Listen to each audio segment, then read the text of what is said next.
Alors, dans le couple, quelle est la problématique? Ben, les 2 personnes sont complètement plongées dans leur smartphone, passent leur temps à scroller et le pire de tout ça, c'est que ça ne crée pas de communication, il n'y a pas d'échange.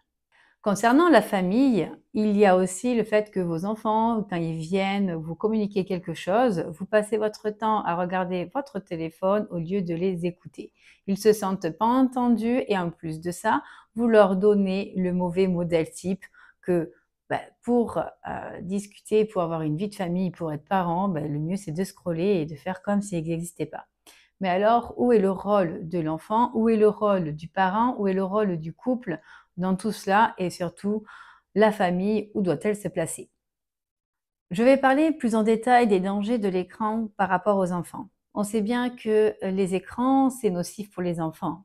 Avant 3 ans, c'est largement déconseillé et pour cause, cela empêche à l'enfant de faire ses apprentissages dans le bon ordre.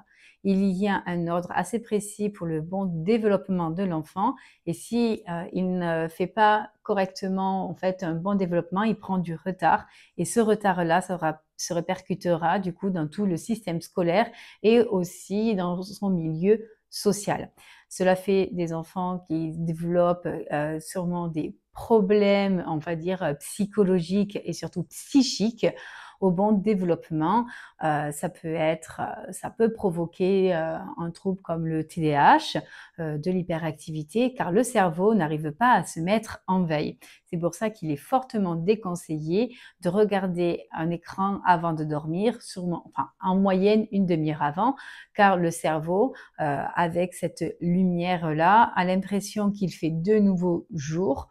Alors, il se réactive et le sommeil est de plus en plus compliqué. Mais alors, est-ce que cela concerne que seulement les enfants? Est-ce que cela concerne aussi les adultes? Je dirais que ça concerne vraiment tout être humain, peu importe l'âge qu'il a. Malgré que nous, adultes, nous avons le cerveau qui a fini de se développer à 25 ans et qu'à partir de là, il se stagne et à 30 ans, il commence à se dégrader. Alors, il se dégrade bien moins vite que quand il s'est programmé, mais je veux dire par là que cela tue aussi la créativité, cela tue le lien social malgré que vous regardez les réseaux sociaux. Les réseaux sociaux ne sont pas un lien en fait avec vos proches, mais c'est plutôt un passe-temps. On va dire que c'est un moment de déconnexion et il y a un délai à respecter. Mais ça, j'en parlerai un peu plus tard. Concernant les enfants, cela tue complètement leur créativité et leur imagination au niveau des jeux. Donc, ce sont des enfants qui s'ennuient de plus en plus si on leur donne pas accès à ces écrans-là, ne savent plus à quoi jouer, alors que souvenez-vous, ceux qui sont nés avant les années 2000, les smartphones n'existaient pas et de plus de ça, on était bourré de créativité, il nous fallait juste un morceau de carton, quelques morceaux de bois et on pouvait créer un peu tout et n'importe quoi. Je vais vous parler un peu de mon enfance, nous avec mes frères, donc on ne savait pas vraiment trop à quoi jouer. La télé, c'était interdit à la maison, même pendant les vacances scolaires. On avait vu chez des amis un théâtre. Donc c'était juste 3 planches de bois avec un trou au milieu, il y avait des rideaux et des personnages comme vous connaissez tous, ces fameuses marionnettes que l'on vendait dans tous les rayons de jouets. Donc nous, on n'avait pas les moyens étant enfants, donc il fallait faire travailler notre imagination. On avait pris des pics à brochettes, on avait dessiné sur des papiers du coup les personnages, on avait fait recto verso, on les avait collés sur la pique à brochette, sur du carton qu'on avait trouvé.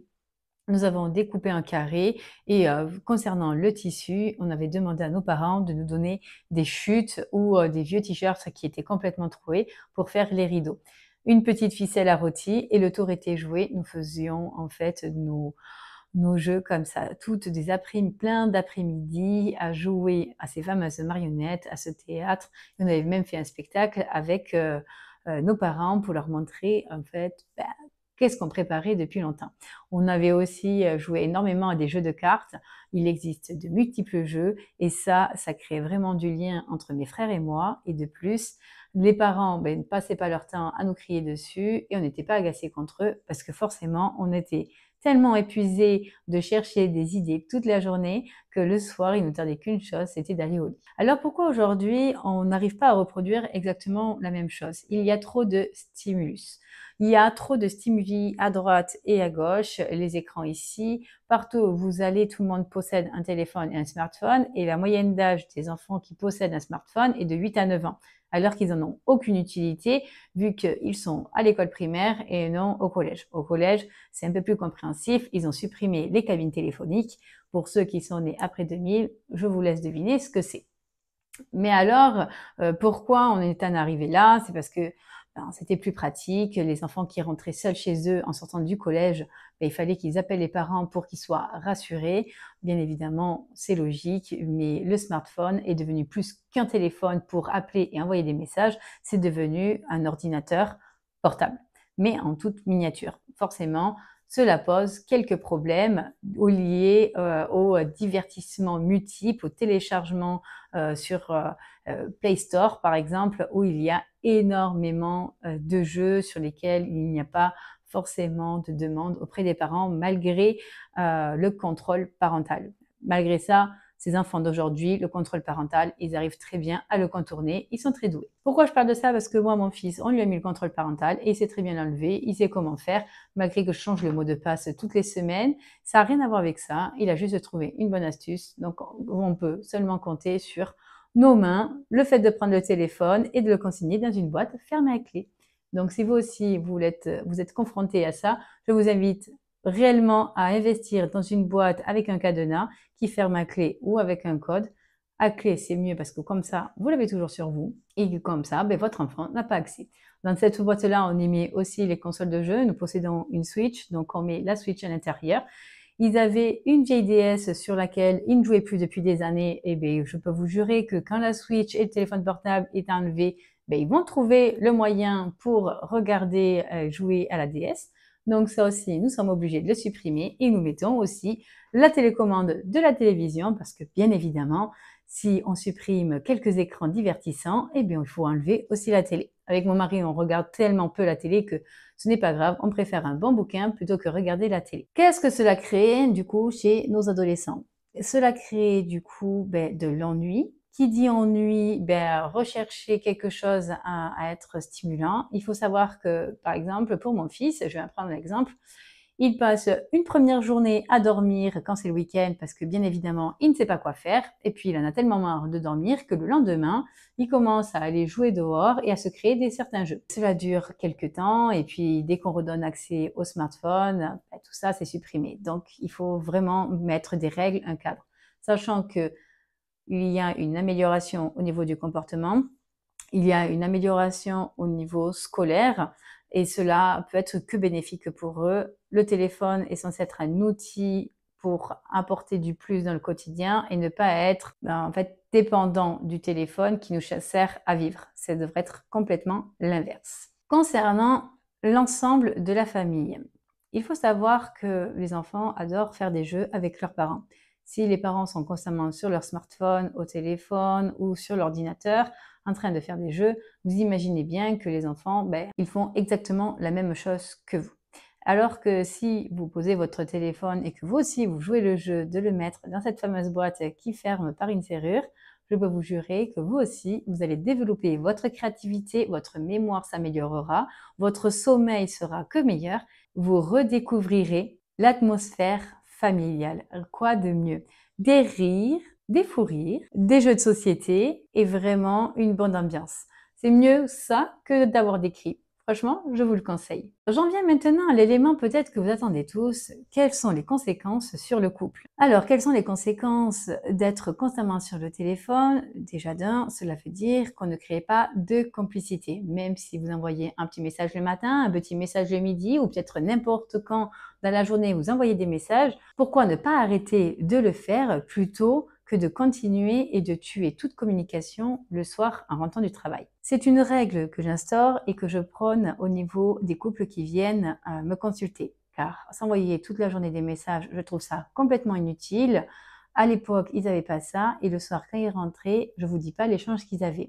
Mais si aujourd'hui, on s'envoie des messages à tout va, au final, le soir quand on rentre, c'est chacun de son côté et comme il n'y a plus rien à se dire, au final, on passe à autre chose. Si j'ai un conseil à vous donner, envoyez-vous un petit message le matin. Vous pouvez envoyer un message le midi pour souhaiter un bon appétit. Et ensuite, eh bien, vous attendez que votre conjoint ou conjointe rentre le soir pour échanger de votre journée. Alors, quelle autre conséquence cela peut avoir d'être constamment sur le smartphone? Il y a aussi une baisse de libido. La sexualité chez un couple est vraiment très importante, même si on le classe parmi la deuxième chose la plus importante dans un couple après la communication. Il faut savoir qu'une chose, c'est que ça tue la libido. Le fait de scroller sur son téléphone à regarder des vidéos provoque un endormissement en fait du plaisir. Et quoi de mieux que d'avoir du plaisir quand on a une relation sexuelle avec son compagnon ou sa compagne. Et le smartphone coupe tous ces récepteurs-là. Il vous endorme complètement. Vous avez envie de dormir, vous allez dormir, sauf que vous n'arrivez pas forcément à trouver le sommeil. Donc vous agitez dans tous les sens. Vous êtes agacé. Bien évidemment, étant à fleur de peau, vous en prenez à la personne la plus proche de vous parce que vous dégagez une onde et celle qui réceptionne l'onde, c'est celle qui se trouve à côté de vous ou celui, et c'est souvent votre compagnon ou votre compagne.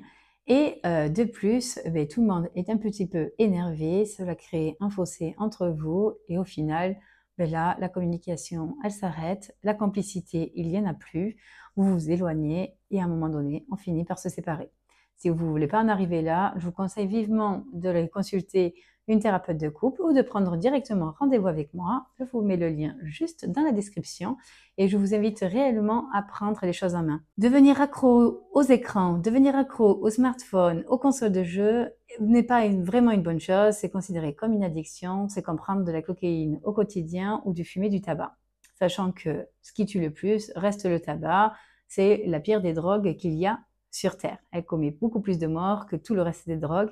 Alors, si vous ne voulez pas tomber dans ce piège-là de les écrans, ça tue votre cerveau et ça développe sûrement de la procrastination. Cela peut provoquer aussi de l'endormissement en fait au niveau sexuel. Cela provoque aussi des séparations. Alors, si vous ne voulez pas vous séparer, si vous ne voulez pas endormir votre cerveau et perdre toute créativité, je vous conseille vivement dans les paramètres de votre smartphone d'aller mettre un minuteur sur le nombre de temps que vous passez là-dessus et je pense que vous serez surpris de voir combien d'heures vous passez dessus. Je vais vous raconter une petite histoire. Récemment, j'ai eu une personne qui m'a contactée car elle trouvait que son compagnon ne prenait pas assez les devants pour créer certains projets. Il avait un projet d'ouvrir une maison d'hôtes pour recevoir des gens à dormir et faire à manger. C'est son projet de vie. Il travaille actuellement à mi-temps. Il travaille 4 heures le matin et le reste de la journée, il est à la maison. Donc, il parle de ce fameux gîte. C'est ce qui l'a séduit. Mais sauf que ça fait 5 ans qu'il parle de ce projet-là. Il passe son temps à scroller sur Internet les annonces de gîtes. Bien sûr, il regarde des maisons qui coûtent à plus de 100 000 à 1 million d'euros. Forcément, quand on travaille 4 heures par jour, difficile d'avoir un apport suffisant pour créer ce projet-là. Elle m'a dit aussi qu'elle avait regardé son temps d'écran et il y passe 14 heures par jour en moyenne sur son smartphone. Ça veut dire que même sur son temps de travail, il passe son temps à scroller, à la voir et puis à regarder son téléphone en même temps qu'il travaille. Donc, cela veut dire qu'il n'est pas très opérationnel à son travail et risque à le perdre car il va commettre plus des erreurs qu'autre chose. Et en plus de ça, vu qu'il y passe tout de même 14 heures, imaginons que vous vous levez à 7 heures le matin et que vous couchez à 22 heures. Cela fait un total de 15 heures d'éveil par jour. Sur 14 heures d'écran, je peux vous le jurer que cela fait vraiment très peu. Alors, qu'est-ce que je conseillerais à cette personne? Déjà, j'ai conseillé à cette dame-là de lui dire de faire attention car tout ce qui est créativité est en train de mourir en même temps qu'il regarde continuellement son téléphone. Elle s'est sentie complètement oubliée, elle disait qu'elle n'avait pas de communication et qu'en plus de ça, il était très dépensier. Il faut savoir que sur Facebook ou sur Instagram, sur tous ces réseaux sociaux-là, même YouTube, si vous ne payez pas, du moins sur YouTube, vous avez des pubs qui apparaissent. C'est normal, c'est parce que YouTube doit payer ses employés et quoi de mieux que des gens qui payent pour avoir des pubs.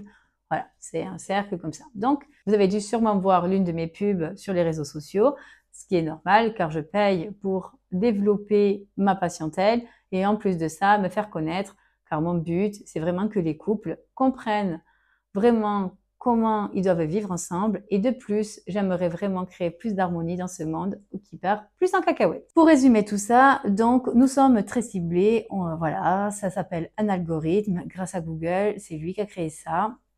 Et je vous n'imaginez pas en fait que tous les réseaux sociaux font exactement la même chose. Ils utilisent un algorithme. Donc vous êtes ciblé. Vous inquiétez pas, ne soyez pas parano. C'est par rapport à vos habitudes de consommation. Quand vous acceptez les cookies, des fois il faut être obligé. Mais ce n'est pas grave parce que ça peut provoquer en fait des pubs qui sont peut-être bonnes pour vous et ça peut provoquer des pubs qui ne sont pas bonnes pour vous. Un peu comme AliExpress, Temu, des petites choses qui coûtent pas trop cher. Et si on fait un calcul à la fin du mois pour des petites sommes qui sont entre 50 centimes et 2 euros, vous avez dépensé pas loin de 300 euros. 300 euros, c'est quand même une grosse somme. Mais l'argent, j'en parlerai une autre fois. Donc, ce monsieur-là est très dépensier alors qu'il a un projet de vie depuis 5 ans. Et puis, il n'y arrive toujours pas. Elle, actuellement, elle se pose la question si elle doit continuer dans cette relation ou si elle doit arrêter. Je n'ai pas la réponse à ça, car ce n'est pas à moi d'y répondre, mais je vous laisse le temps de répondre à cette question, car vous, qu'est-ce que vous aurez fait à sa place? Sachant qu'il n'y a plus de relations sexuelles, sachant qu'il n'y a plus de communication, sachant qu'elle est mère au foyer et qu'elle est en train de monter sa micro-entreprise et de plus de ça, elle est très investie, elle est très motivée et épargne chaque mois de côté. Elle bosse chez elle, elle entretient tout et en plus de ça, elle paye le loyer, les courses et toutes les charges courantes. Lui, il paye que ses propres loisirs et ne partage rien. Comme je vous l'ai dit, j'en parlerai plus tard, mais voici le danger des écrans. C'est qu'on ne se rend même pas compte qu'on dépense des sommes astronomiques dans des petites choses que on se dit peut-être j'en ai besoin, mais ce dont vous avez vraiment besoin, c'est de connaître le fonctionnement de l'humain et ça, vraiment, c'est très essentiel parce qu'à partir du moment où vous en avez connaissance, votre vie deviendra bien plus facile. Je vais faire juste un tout petit topo concernant l'accro du smartphone. Mettez-vous vraiment un temps limité, ça vous sera vraiment très utile dans votre quotidien, ça développera votre créativité, cela développera aussi votre mémoire, car plus vous regardez des informations telles quelles, le cerveau stocke, sauf qu'il n'a pas une base de données illimitée. Enfin, du moins, on suppose que c'est illimité, mais si vous engendrez des connaissances qui ne vous apportent rien dans votre vie, alors je vous conseille vivement de garder un temps de scroll, quelques minutes par jour. C'est peut-être un tout petit peu le matin, un tout petit peu le midi, un tout petit peu le soir, mais n'oubliez pas que si vous êtes en couple, si vous avez une famille, privilégiez votre famille parce qu'elle n'est pas éternelle. Vos enfants, à un moment donné, s'envoleront de leurs propres ailes pour créer leur propre vie de famille et à partir de là, vous allez vous dire le temps est vite passé. En même temps, si on passe plus de 14 heures sur son smartphone, évidemment, il est certain que le temps, on ne l'a pas vu passer. Je vous remercie d'avoir regardé cette vidéo. N'hésitez pas à vous abonner pour regarder d'autres contenus et je vous dis à très bientôt dans une nouvelle vidéo. Ciao, ciao!